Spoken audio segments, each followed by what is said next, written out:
Hey, welcome back to Atheist Edge. I am Jim, and look who the fuck I got here.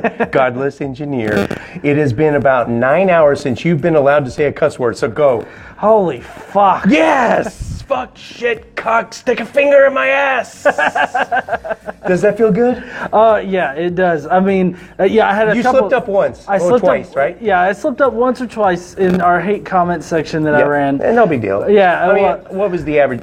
The youngest kid there was... yeah, he was about 9 or 10. Nothing he's never heard before. Oh, yeah. You're all right. From what I hear, he's got a filthy mouth, too. So Good. First ever atheist convention completely run by YouTube atheists. What do you think? How did it go? Where do you see it going in the future? wow. Yeah, I think that it went splendid. I mean, I think that, everything kind of fell in line. We didn't have a lot of audio troubles at the beginning. We were able to get started on time, and then we were able to flow through the entire thing pretty much on time, but for a good reason, like as far as being late on things and whatnot, because we had a lot of conversation. Like there was conversation constantly going on. Yeah. It was just nonstop. Yeah. It's a great, and listen, I'm not blowing smoke up your ass. This was a great conference. If they're going to do it again next year. Yes. You got to come. And it's going to be a bigger venue than this. I have a funny feeling. Oh, yeah? Yeah, I just feel. I mean, this could only hold maybe max 100. Well, it's 171 max here. Really? Yeah. Supposedly in the room. I just have this feeling you're going to need a bigger place next year. Because Maybe. the word's out now. Yeah. Well, I'm hoping that our performance here this year shows that, you don't have to have a gigantic organization in order to put on these things. Yeah, that you don't have to spend $30,000, $40,000 on people to come to your conference, because then you lose sight of who is actually in the movement. Like you lose sight on who's important to the movement. Yep. I'm a big fan of your show. Last thing I saw, and I can't remember the topic, but it was I think on the Great Debate Community on Steve McRae's channel. You took down this son of a bitch. Oh, yes. I mean, all the comments back, it's not just me saying that. I mean, I've never seen a debate so lopsided in my life, maybe. What was the topic? I forget. Okay, so it was Dean Esme. He came on there. He came on there to just espouse his crazy ideas and talk about, I think maybe philosophical naturalism or something like that. That's what it was. And he had no idea how much of a background you had in that particular area. Well, no. I think he came unarmed. Well, yeah. Well, no. You're talking about this past Sunday when I handed his ass to him, it was right? within the last week, yeah. Yeah. Okay, so to set the scene for that, they had this other debate that was going on, and then Dean apparently wanted to come on and talk his piece on something. And so what Dean likes to do is he likes to play the persecution narrative. He likes to be a dick consistently to people, like compare people to Nazis and white supremacists and say that atheism is a hate movement and it's a hate religion and all this other stuff. He says all of that and then complains when people push back. So all I did was come on there and I'm like, look, you cannot act like a dick consistently and then expect people to treat you fine. Exactly. You can't expect people not to push back. Right. And the thing with Dean is projection. I mean, projection. He projects like a motherfucker. He tries to, this air, he tries to, let out this air of confidence, impenetrable air of confidence. Right. And it's not going to penetrate me. Yeah, right. Well, really good job, man. I watched that, and I was looking at the comments, too. I was watching it when it was happening, so. You ready for some rapid fire? Oh, let's machine gun it. Really? I don't know how much time we got. Maybe I'm hoping we can get 3. There are 73 questions here. They're all arranged. Oh, wow. They're all arranged. I've asked Aaron Ra. I've asked Zachary Moore. I've asked Alex Jules. Some big Anthony Magnamosco. So if I get to one that I've already asked, I'm going to skip it. I'm going to go to the next one. So pick a number between 1 and 73. Wow. Okay, I'll go with 5. A low number, but it's my favorite. Have you always been an atheist? And when did you deconvert? Yeah, I haven't always been an atheist. I grew up Catholic, and then I was non-denominational, kind of Baptist-y kind of thing. I never thought to question God or religion or anything like that. I was brought up being told that just God exists, Jesus is his son, all hail Jesus, kind of thing. And it wasn't until like I kind of actually got challenged by a friend of mine. We were in a parking lot, and he goes, well, if you don't believe the Bible 100% completely, then you're not a real Christian. Which now I know that's a No True Scotsman. No True Scotsman, you're right down in the parking lot. Right. He threw that at me, and at the time I didn't know what a No True Scotsman was. I didn't understand fallacies or anything like that. But he sat there and he threw that at me, and so I'm like, well, I guess I'm not a real Christian. And so then I had to actually investigate on my own, like, what I believed. Like, why do I believe these things? Like, do I still believe in God? And it got to the point where I had to make a decision. I had to decide whether I still believed in God or if I didn't. And if I did, then what was I? And so I was so very scientifically and mathematically minded that I just couldn't find myself actually believing that this deity existed. And so the biggest... How old were you? I was 25. Oh, okay. Yeah. I'm thinking a little kid in the parking lot. Okay. Oh, no. Yeah, I was 20. I was about 25. Yeah. It was right after a softball game, ironically, for a church. And I still continued to play softball for the church after I was, an atheist. And, the biggest hurdle that I had to get over was admitting to myself that I was an atheist, because it felt wrong to not believe in God. And so, relieving that kind of weight off my shoulder was one of the biggest things. That and guilt. It's a breath of fresh air, isn't it? Oh, yes, Doesn't it feel great being in a room full of these type of other heathens? Yes. Dude, I can't tell you how great it feels. It's a breath of fresh air. It is. For people like me, I'm sure it's the same with everybody. Oh, it is awesome. Yep. Pick another number. All right. Let's go with 32. I don't know if people pick that far down. Oh my God. I don't believe in karma, but this is weird. Okay, and that just ties in with your hat. That's great. Do you have any pet conspiracy theories? And if so, what are they? Oh, well... Some that you lock away in a little box like Christians do, that you don't want to admit, that you don't want to apply skeptical criticism to it, because I've got a friend, hardcore atheist. He believes the Pentagon was hit by a missile, not a plane. Yeah. Do you have any like that? Well, I don't have any legit conspiracy theories that I still hold to. There's a Bigfoot on his head if you can't see it. Yeah, okay. Well, this is for like sarcasm. Like, I saw this in a gas station on the way here. All right. Picked it up, and I'm just like, oh my God. It's so weird you picked that one. All right. Yeah, but anyway. So I don't believe in any conspiracy theories. I try to come at things from the scientific mind. I try to explain things naturally, because to me, at least, any natural explanation is going to be infinitely more probable than a supernatural one, or even one that has like very little evidence for it. Like, for instance, with the a missile hitting the Pentagon, or the towers being hit by our own government. Yeah. So, but I do have some beliefs that are characterized as conspiracy theories. Hit us. Yeah. So I'm a mythicist. I don't know if you've ever heard. I'm a historicist. Oh, you are? Yeah. Okay. So I don't think that Jesus ever actually existed. existed. Robert Price coming on our show live April 28th. Oh, yeah? Yep. That's pretty cool. Not Robert Price, sorry, Truth Surge. Truth I get Surge. those two. You know him? Yeah. Yeah, he's like a Robert Price. Right. Probably same tier, but yeah. Right. So that's usually characterized as a conspiracy theory, because there's a lot. Yeah, it is. Yeah, well, there's a lot of You are a minority. Yeah, but there are a lot of crazy ideas out there about it. But I usually go with minimal mythicism, where you can explain it through like the Old Testament prophecies and the Torah and all this other stuff. And I don't like with you. You're a historicist, and I think that's perfectly fine. I don't hold a grudge against anybody like that. I teeter on it very fragilely, though. It wouldn't take much for me to be a mythicist. Oh yeah. Yeah. Well, for me personally, I don't feel that it's a conspiracy theory because of the fact that I don't rely on those crazy like explanations. Like there are some really crazy explanations out there, and even like Richard Carrier warns about them. He's got some good ideas. Yeah, he's got great arguments. Oh, he does. And he's got a great book on the historicity of Jesus.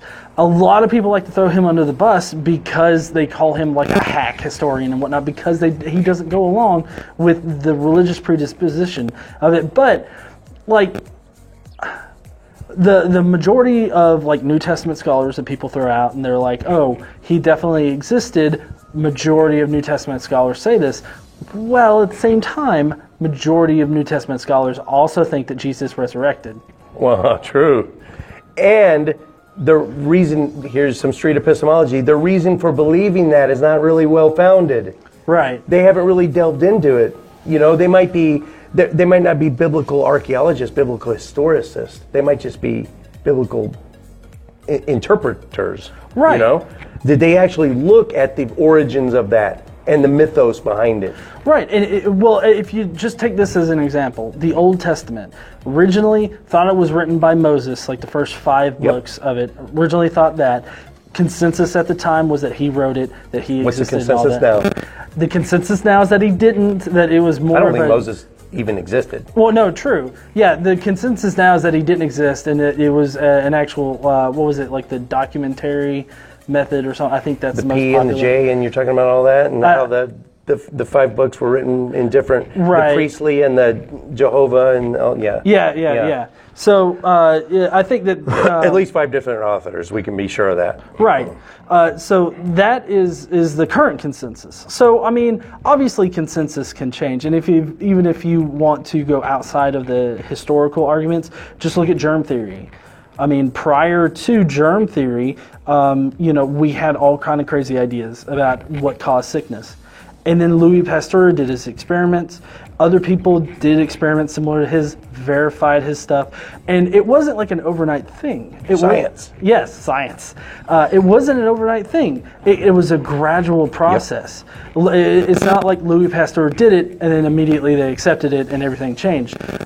People attacked him. People tried to disprove him. It was going against the consensus. And I feel like at least the mythicism that I think is true is rooted in actual reality, because I use things like the Old Testament, the Septuagint, the Torah, the diverse set of Christian documents that we have from the first century, because we have like the Ascension of Isaiah that kind of outlines the. Is that apocryphal? The Ascension of Isaiah? What is that? Right. Well, yeah, it's not like it's extra biblical. Right. Yeah. It's a Jewish literature that describes Isaiah's trip up to the heavens. I've never even heard of that one. Yeah. The Ascension of Isaiah. Right. I thought I heard them all. Right. Well, I mean that's one of them, and it talks about how Isaiah ascended to the heavens. Christ comes down from the upper heavens, is crucified by the devil, resurrects there, and then goes back to heaven. And so it's basically a cookie cutter for the Jesus story. Yeah. And then if you look at the actual historical dates and how the New Testament was constructed, you see Paul writing in the 50s, and then you got Mark writing in the 70s. Matthew and Luke are copied off of Mark. John is a guy licking a wall in the corner. You know your shit, man. I do. And you're naming the dates right exactly what mainstream biblical scholars are putting it. Oh as. yeah. No, yeah. I know. Like this is one of my passions. Like I can tell. I try to push mythicism in a positive way, not attacking it wouldn't sources matter or anything. if he did exist, because then all their work is still left in front of them. Right. As far as the actual performance, the supernatural phenomenon, right. The performance of miracles. So it really wouldn't even matter if you were wrong about this, right? Well, right? true. Right, exactly. It doesn't matter to me whether or not Jesus actually existed. Right. But it's looking to you. You think he was just a character in myth. Oh yeah, I think so. But I mean, I'm not going to sit here and trash people that think that he was a historical person, which actually I lean towards that. Yeah. Well, I mean, I get a couple reasons, but I don't want to. Yeah, we don't have to get into it. But I mean, a lot of people compare me to a conspiracy theorist, which is the whole reason why we're having this conversation. Yeah, that's right. A lot of people compare me to that, or creationists. I get called a creationist all the time. And yeah, well, creationists like they liken me to a creationist. Just in, your way of thinking on that issue. Yeah. Last one. Pick All a right, number. last one. 1 to 73. Make it 54. good. No one's gone that deep. What is? This is I like good. to go deep. See, doesn't it feel good to get that out now? Oh, you've fuck been yeah. holding your tongue for 9 hours. What is the most uplifting thing happening in the world right now, and what is also the most tragic worldwide? All right, most uplifting thing I would say is this conference right here. Nice. This forum. In the entire world, Godless Engineers said the Faithless Forum is the most uplifting thing in the world. Well, I guess maybe right now, maybe it's a little skewed for me because, you're coming off a big high right now. Right. I mean, this was a grassroots conference, forum, and, we planned this in 2 months. It's crazy. We got the funding together. Fucking insane. And, originally I had posted in our group about, hey, what if we did a meetup type of, thing that was really quick and simple and, it didn't cost a lot of money. I didn't want there to be a lot of cost, if any. And so, it went from that to Drew taking off with it and planning everything out, getting the funding. Is it okay if you tell who Drew is? Oh, yeah, Drew. Drew McCoy, the genetically modified skeptic. Which, hopefully, if you're watching this now, he's going to come on next, hopefully. Yeah. Fingers crossed. All right. Awesome. Did this exceed your expectations? Oh, definitely. It did? Yeah, it did. Oh, it did. Awesome. Yeah, because I wasn't expecting a whole lot of turnout. I thought that maybe a few people would show up. I was really afraid about the lunch break, that maybe then not no a one lot of comes people. back. Yeah, and if you did leave in the lunch break, you missed a hell Yep. of a hate comment show. That was the highlight. I'm not gonna blow smoke up your ass, but that was the highlight of the entire conference. That was some funny shit. Yeah, well, I mean, it's great to be able to laugh at the hate. Yeah. And most tragic thing on Earth today. Most tragic thing on Earth. What's the most tragic thing going on right now? Policy, a certain localized warfare, maybe a disease. I don't know. There's so many bad things that are happening in Maybe the in world. just the United States. What's tragic that's happening right now? Why did I just think of Trump? Yeah, well, I mean, I thought of Trump too, but more specifically, I would say that it's the whole gun control debate because, you have kids that are getting fed up with getting shot and they're doing these marches, but then on the flip side, you have fucking adults on goddamn Twitter that are throwing out conspiracy theories about these kids. The crisis actor thing. What do you think about that? That is It's sickening, nutty isn't shit. it? Yes, that it David is. Hogg kid, and they superimpose him on a beach somewhere. He didn't even go to that high school. What? Really? Yeah. That's easily fact checkable. Right. Fact checkable. Yeah. Yeah, but you see, they don't want to do the fact checking, and so I guess maybe that feeds into another thing is the pervasiveness of fake news, fake media, and the fact that the people that are oh, that's fake news, are the ones that are spreading the fake news. And so I would say that it's that whole scene, the entire political scene of discourse and wanting to push progressive ideas, safer schools. Not safer schools in that, your math teacher has a 12-gauge shotgun behind the desk. I mean, safe schools preventing mentally ill people from getting a gun. Or That seems like a no-brainer. I'm a pro-gun Second Amendment realist. Yes. And I'm still for that. Yeah, I know. I'm very. There are a lot of measures that I'm okay with. Right. Mentally ill, no-fly list. Hello. What? That's a no-brainer, right? There's people on the no-fly list that can still get weapons. What? I know. How is that? I don't know. Yeah. But I mean, I used to own guns. I did own guns until Casey and I moved in together. Mm-hmm. And after that, she doesn't really like guns. And to be quite honest, I had guns in the house, I never fucking used them. Like, I guess maybe it's just the area that I live in. I'm not saying that people that do have guns in their house don't need them or anything like that, but I'm just saying for me, like, I never found myself needing to use them at all. And so I ended up selling them. But I still think that the Second Amendment is very important. I think that it's important for people to be able to, own guns. But, like, I'm very much in support of, like, firearms classes. Like, baby. I'm right there. Mandatory even. Right. Like, we license people to drive cars. Why wouldn't we have the same kind of licensing practices for, like, weapons? That doesn't penetrate people's brains. I know, but because, like, as soon as you start mentioning Another no-brainer. Right. As soon as you start mentioning something, it's like in their head, an Alex Jones fucking fires off, and it's like, but then they're going to make our frogs gay, and, and shit like that. And They're putting it in the water. Gay frogs. Right. I've literally been on a debate with someone on a different topic, and he was like, well, you think this, and that. And I'm like, I have never said that. Where would you please point out to me where I have said it? Because I actually think this. That's what you have to do. That's what you did to the old boy a week ago. Oh, yeah, Dean. You held his feet to the fire like that. Oh, yeah. Where did I say that? I remember you saying that a couple of times. Right, and he couldn't give an answer. Nope. Dean, he could not. Tap dances. They tap dance. Right. He accused me of being a bully, and so I was like, hey, can you give me an specific example? Right. He couldn't think of one. But then later on, I said that he's a danger to his kids. And I have a clip to prove it. Here you go.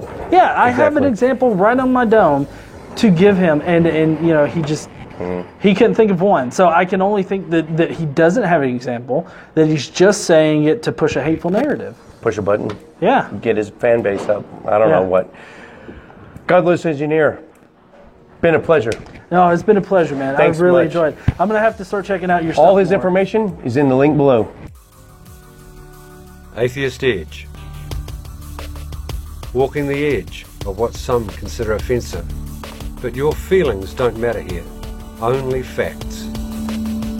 Edgy commentary on the dangers of doctrine, the foibles of faith, the bullshit of belief, the stupidity of superstition, and the idiocy of indoctrination.